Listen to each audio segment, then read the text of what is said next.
A question I commonly hear from new deer hunters or deer hunters who are new to processing and or butchering their own venison is, what do I do with the meat? Once I've got it all quartered up, what's the best way to process and butcher and store and ultimately use my big old pile of venison? And there's a ton of different things you can do, but it seems like the kind of boring old go-to standard for most deer hunters is either grind or cube up everything that isn't the backstraps and save the backstraps separately.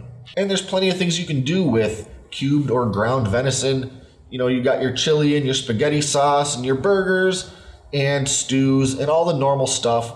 But as I've mentioned in previous videos, I get pretty bored of the same old thing, and I like to use my venison to make very delicious and sometimes quite elaborate meals.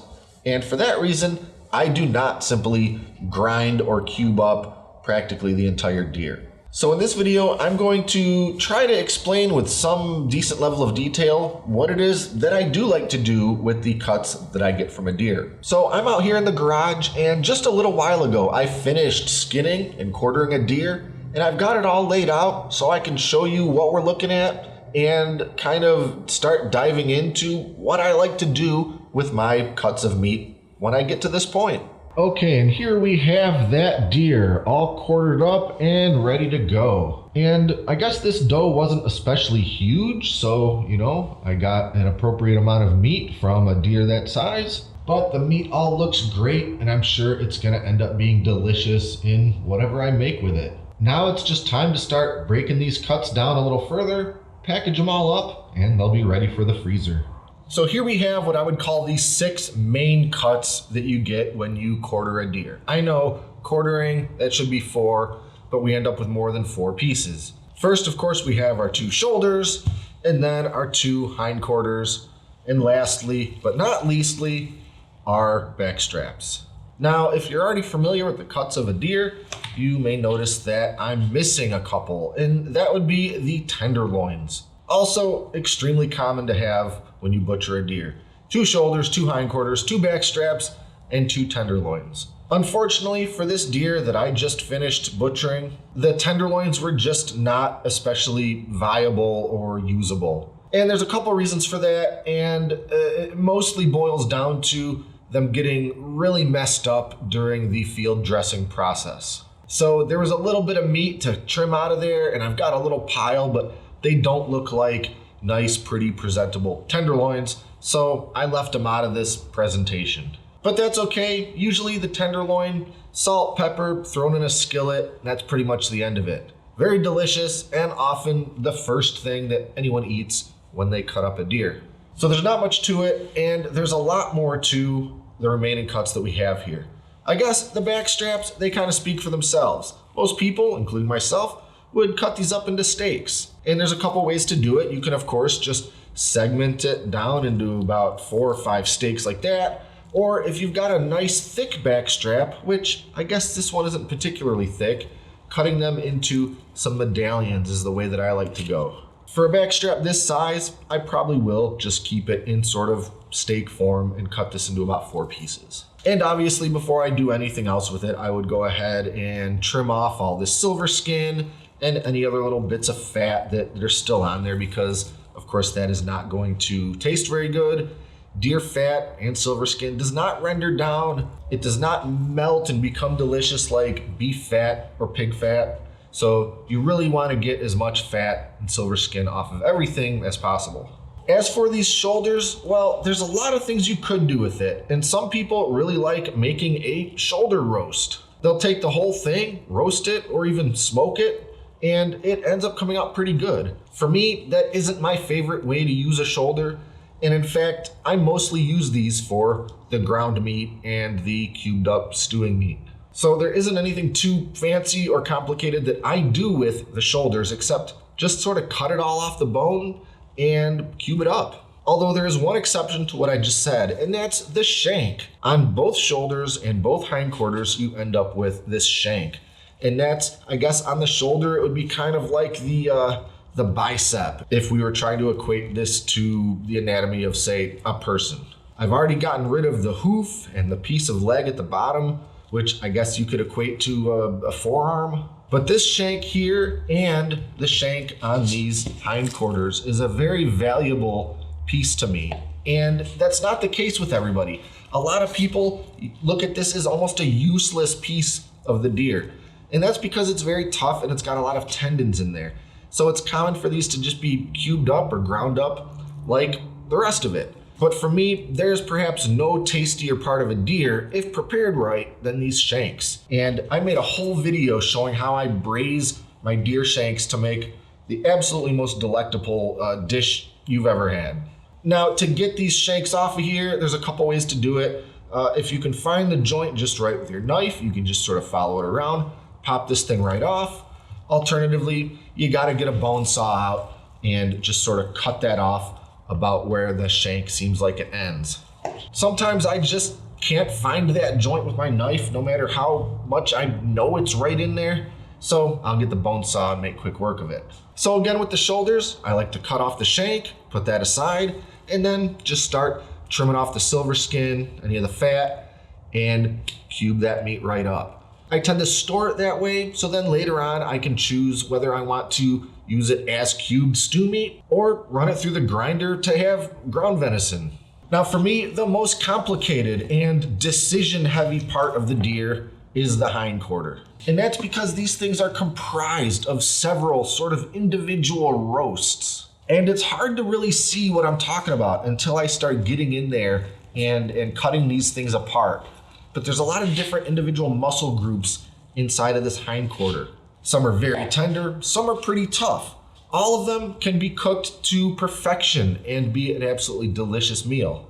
And there's nothing wrong with taking one of these and just turning it into ground meat. If that's what you need, there's nothing wrong with that. But for me, a lot of the magic of a fresh deer lies in this hindquarter. And the possibilities really are endless for what you can do with the roasts inside of this hindquarter right here. I've made pot roast, smoked pulled venison, birria tacos. I won't list everything out here, but there is just a lot of possibilities with the meat in this hindquarter. Now, all that being said, this particular deer right here isn't actually mine. I do a lot of butchering for my friends, and this one actually belongs to my buddy Josh. And as a thank you for my help on this, of course, he told me to keep some of it. As for the cuts that will go back to him, he asked me to turn all of it into homemade sausage. So in this case, I will be totally grinding up one of these hindquarters. I'll probably turn one hindquarter and both shoulders into ground meat for these sausages. That'll leave me one other hindquarter to do whatever I want with it, as well as the shanks on all of them, of course, and a couple of delicious backstraps, which of course will not be going through the grinder. Now I'm gonna clean up all of this out here, and I think we're gonna move back into the kitchen so I can start taking apart one of these hindquarters to give you a better look at what I was talking about with those individual muscle groups and roasts all contained within this thing. All right, let's start getting into one of these hindquarters. And the first thing I'm gonna do is go ahead and separate that shank from the rest of it. And here's basically what I would call the knee joint. And that's where I was talking about, where if you can find just the right spot, you can actually just pop this whole thing off without having to use the saw. And it's anyone's guess if I'll be able to do it or not. Of course, since the camera's rolling, that'll probably mean that I can't. But that doesn't really matter because we're just gonna go at it with my handy bone saw.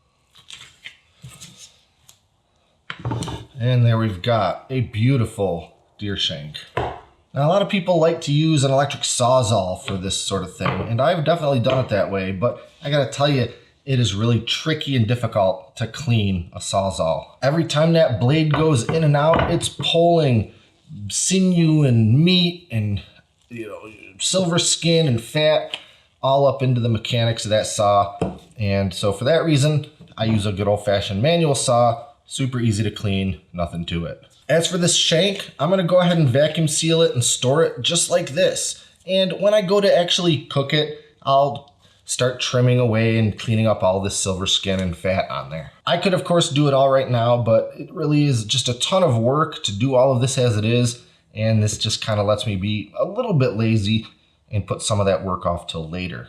But as for the rest of this big old hindquarter, I will need to start doing some cleanup on this, mainly so I can actually start identifying where the seams are between those different muscle groups. So I'll just start going through and trimming off anything that doesn't look like meat. Fat, silver skin, just take it right out of there and get rid of it. And this process takes a little time, and I'm not gonna sit here and just play the video this whole time. It'll be 5-10 straight minutes of me just trimming this thing up. So I'll probably fast forward through a bunch of it or just sort of skip ahead when we're ready to kind of move on to the next step.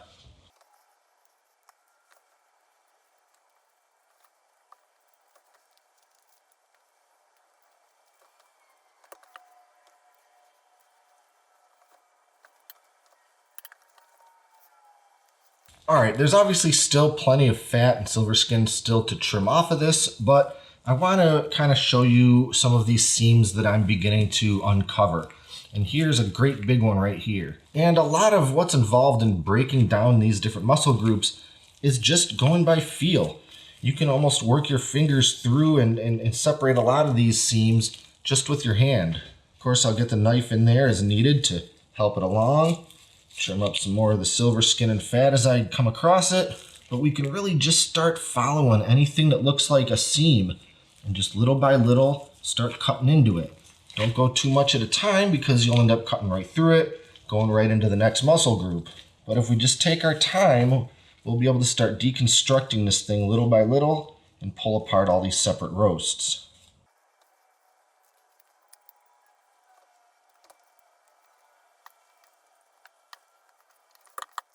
So here we've got this big piece that just came right off of there, and within that there's a couple of separate muscle groups. So again, I'll just follow the seams, start feeling my way through them, and separate these out. And there we go, 2 really nice looking roasts, ready to do whatever I want with them.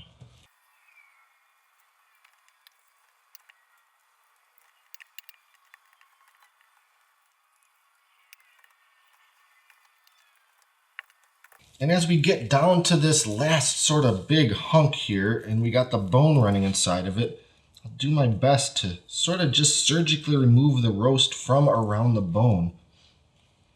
I don't want to have to gouge and hack this thing all up just to get that bone out of there. But again, with a little patience, we'll make it work. We'll get that bone out of there.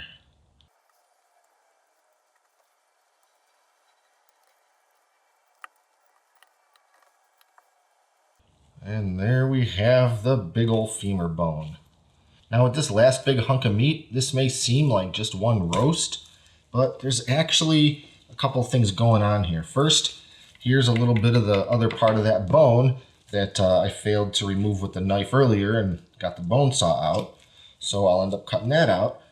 But underneath all of this stuff on the surface, there's a beautiful roast hiding underneath, and that's the one that I really want to take care to get out of there because it's actually my favorite roast of this whole hindquarter.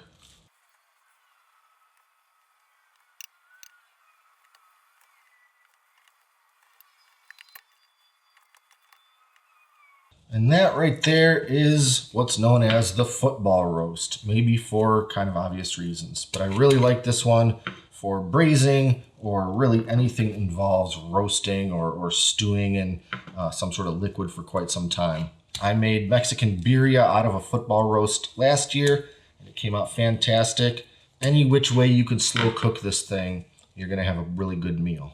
So now that we've totally broken down this hindquarter into all these individual different cuts, now I need to just kind of package them all up, vacuum seal them, label them, write down exactly what they are and what the date is, and then they're ready for the freezer. As for those 2 shoulders and the other hindquarter, once I saw the shank off of them, I'm just cubing them all up because practically all of that is going to become sausage. But before I do that, let me get these out of the way and bring in those back straps. All right, now unlike those hindquarters, before I totally cut these things up and package them, I will remove the silver skin. That's because the back straps are perfect for just grabbing one out of the freezer, letting it thaw a while, slap it on the grill, and you've got dinner. And it's really just kind of convenient when that happens to not have to sit there and trim silver skin. So it's really not that hard on a back strap. You just want to remove as much of the skin as you can while removing as little of the meat as possible. And I'm by no means an expert at this, so I just kind of take my time, take a little at a time off of there, try not to waste any meat.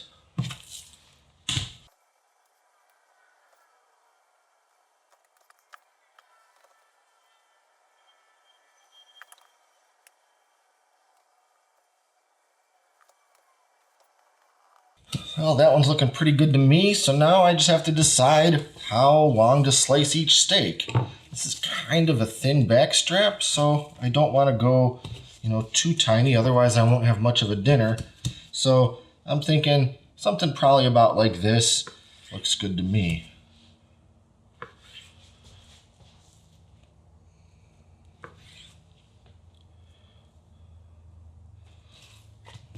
As it gets a little thicker up on this end, I can go a little smaller. Now, some beautiful backstrap steaks, ready to be vacuum sealed and put in the freezer. All right, and here we've got that other hind quarter completely cut up. As I mentioned, I separated that shank so I could use that for some braised shanks later on.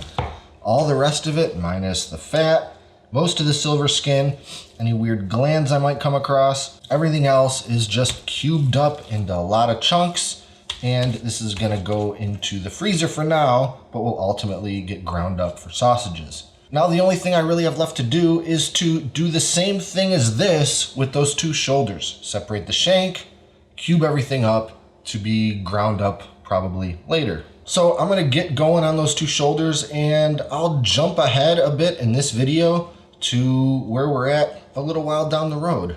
All right, so here we've got the entire deer completely broken down, packaged up in the vacuum seal bags, and it's all ready to go into the freezer. Now I've portioned these out in just a specific way to make it easier for how I intend to use these in the coming weeks and months. We've got our shanks, we've got various packages of the cubed up meat, much of which will end up being ground. Pieces of the roasts from that hind quarter, back straps of various sizes and quantities packaged up. Anyway, this is what an entire deer looks like when it's broken down and packaged up, ready to go into the freezer, or at least in the particular way that I like to do it. And I guess I'll jump ahead another few days to when I'm going to grind some of this up and actually turn it into a batch of sausage.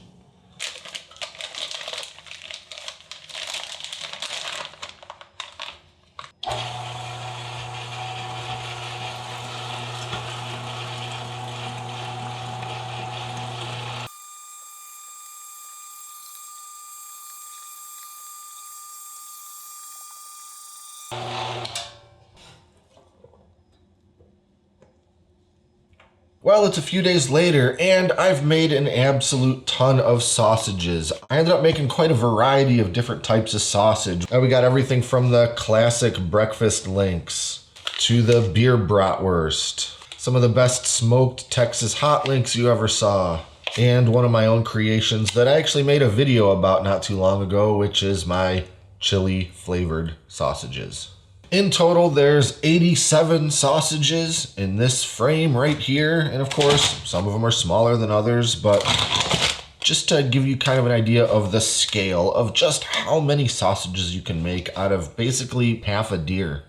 So there you have it. Hopefully this video gave you some new ideas of what you can do with your venison, how you can cut it up, how you can store it, how you can ultimately cook and eat it. And do yourself a favor and check out some of the venison cooking videos on this channel. I've got a whole bunch of them ranging from every which type of different cuisine, and you'll definitely find lots of new and delicious venison dishes to make. In the meantime, be sure to like and subscribe to stay up to date with all our latest stuff, including future deer hunting and venison videos. And consider supporting us on Patreon at patreon.com/Great Lakes Country.